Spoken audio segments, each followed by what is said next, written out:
실은 광주 사람들도 윤상원 하면은 뭐 하는 사람이지? 근데 이물련 행진곡의 주인공 그러면 아 그분 그렇게 해서 아시는 분들이 대부분이더라고요. 심지어 광주 사람들조차 5.18이 일어났는데 거기에 항쟁 지도부에 스스로 뛰어들어서 계엄군에 맞서서 도망가지 않고 끝까지 싸우는 그런 모습을 보여주셨습니다. 결국은 계엄군 총탄에 맞고 돌아가셨는데 이분은 왜 이런 선택을 하지? 물음에 대한 답을 찾아가는 그런 과정이라고 보시면 될 것 같고요. 처음부터 뭔가 노동운동을 하려고 했던 사람은 아니라고 들었습니다. 외무고시 합격을 통해서 인생의 역전을 바라는 보통의 그냥 우리 주변에서 볼 수 있는 그런 인물이었었는데 어떤 계기가 있고 나서부터 이분의 생각이나 인생의 항로가 변하게 됩니다.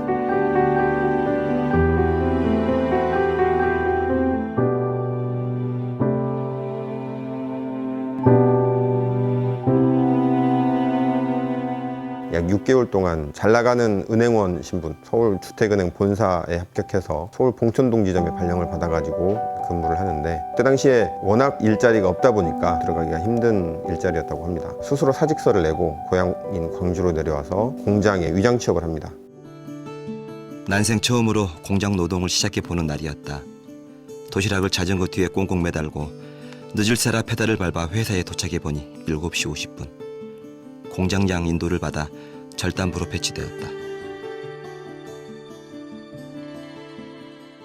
윤상원 생가에 보면 평상시 읽은 책들이 있어요. 한국 노동 문제의 연구 논문이라든가 세계 노동운동과 관련된 그런 서적들, 책 보면 이렇게 밑줄 쳐가면서 읽었던, 그리고 거기에 메모도 적혀 있고요. 아, 이분은 정말 노동운동을 하려고 작심을 했구나 라는 것을 느낄 수가 있었고, 밤늦게까지 토론하고 장래 계획을 세우고 문제점을 검토하는 강학들의 모습을 보고 광천동 둘불야에게 밝은 미래를 점칠 수 있었다. 밤새워 얘기하다 모두들 시골 방에 누워 새우잠을 잤다. 윤상원 열사가 스스로 자기가 가진 것을 버리고 낙향해서 이런 노동운동을 하게 된 데에는 그때 당시 전태일 열사의 분신 혹시 영향을 받지 않았을까?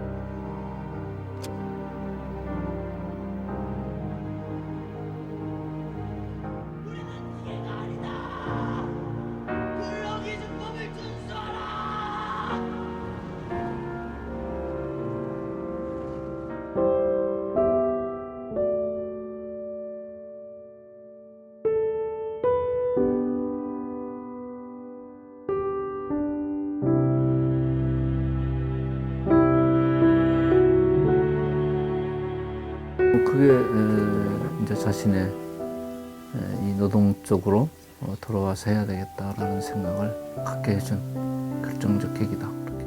자기는 결국은 이 노동운동 속에서 자기 삶을 하는 게 옳겠다, 막 그런 생각을 했던 것 같아요.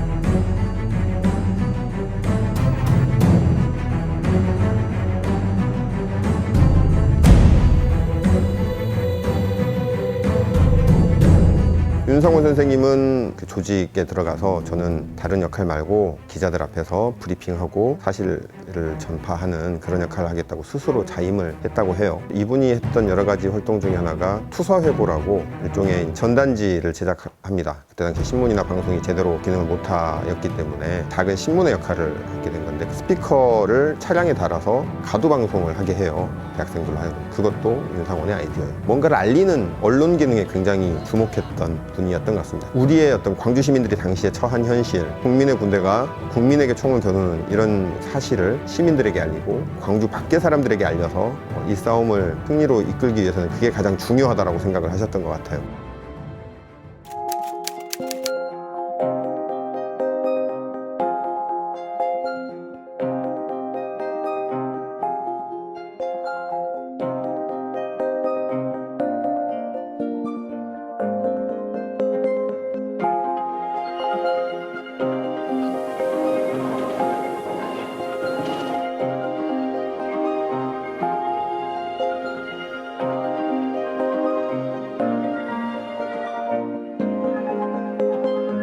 윤상원 열사를 보고 어떤 분은 이렇게 표현하시기도 합니다. 자신에게 부여된 역사적 책무가 왔을 때 조금도 주저하지 않고 물러섬이 없이 그대로 받아들였던 분이다. 전남도청에서 5월 27일 아무도 그 도청을 지키지 않았다면 오늘날의 이런 평가를 받지 못했을 것이고 80년도의 민주화운동이나 87년의 6월항쟁도 없었을 것이라고 생각합니다.